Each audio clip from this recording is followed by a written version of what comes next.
¿Cómo andan, jóvenes? Espero que se encuentren bien. El día de hoy les traigo el título ¿Cómo unificar Bolivia?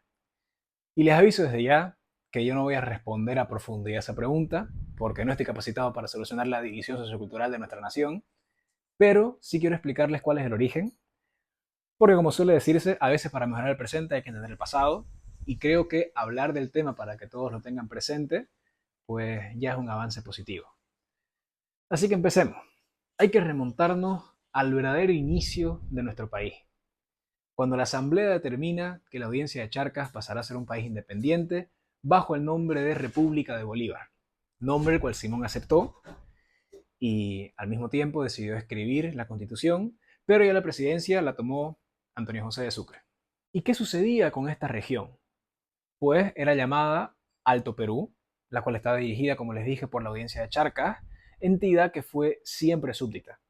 Al inicio del Virreinato del Perú, y unos 50 años antes de la independencia pasó a formar parte del Virreinato del Río de la Plata. Y esta región pues tenía una economía basada en Potosí, en la minería.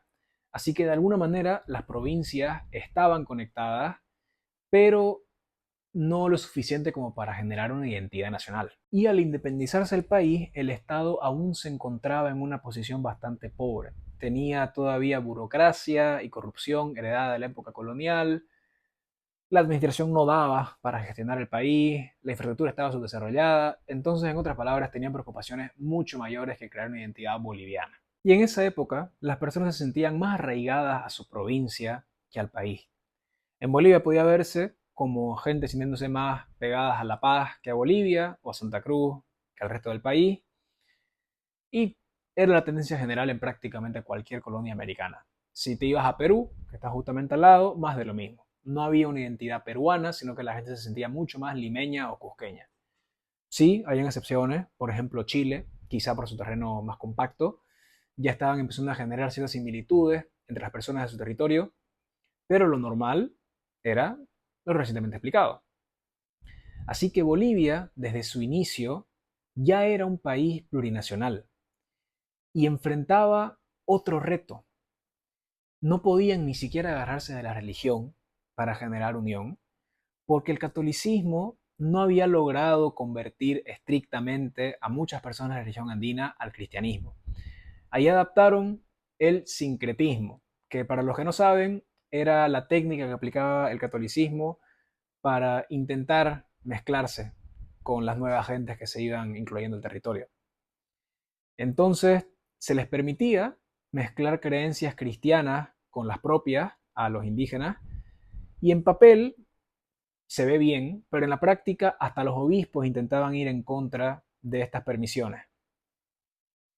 Así que lo mismo se daba con el resto de personas del país. Se miraba como algo extraño, y si ya no tenías un punto de partida cultural o nacional, pues estabas un poco jodido.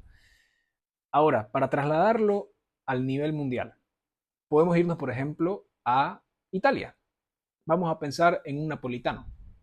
Este señor ya quizás se puede sentir que le da más importancia al ser culturalmente napolitano y al pertenecer al país de Italia que a ser católico. Y sumando los factores económicos, culturales, coloniales, se le puede añadir también geografía, pero el caso es que se daban situaciones impensables para otros países americanos independizados, como por ejemplo la esclavitud no se termina de abolir hasta el 1953, porque claro, legalmente la abolieron cerca de la independencia, pero en la práctica aún se daba con el pongueaje. La ley decía que estas personas no eran propiedad, no tenían dueño, pero esa gente tenía que trabajar sin remuneración en las haciendas y sus hijos estaban condenados al mismo destino. Así que eso en la práctica es esclavitud. Y como les dije, esta reforma se da en el 53, pero no se termina de desaparecer la práctica hasta finales de la década. Entonces deben conocer a mucha gente viva que experimentó esos tiempos y pueden preguntarles. Otra también es que hasta el siglo pasado todavía sucedía, y de forma bastante frecuente, palizas sin ningún tipo de sentido a indígenas. Así que de las pocas cosas buenas que se les podría atribuir a Evo, según mi opinión, es que ni bien entró, abogó por los derechos de las comunidades indígenas y los intentó hacer ver un poco más similares ante la ley. Lamentablemente terminó traicionando esos principios, o en otras palabras, incumplió muchas de las promesas que hizo, pero dio un par de pasos adelante. Entre otros factores que pueden generar esta sensación de falta de unidad, puede ser que el Oriente recién fue integrado económicamente al país en el siglo XX. Antes era prácticamente monte. Entonces, como acabo de decir, eso todavía incentiva esta sensación separatista. Pero bueno, ya para llegar al final, quiero dejar claro de que no es el video. No es una crítica a esta mezcla de creencias que hicieron los indígenas. Tampoco es una crítica a la independencia, porque seguramente sin ella estaríamos en una posición argumentablemente peor. Tampoco a las personas que se sientan más de La Paz que de Bolivia o que amen más a Santa Cruz que a Bolivia, porque como acaban de ver, por cómo se dio la historia, es natural que estas situaciones ocurran.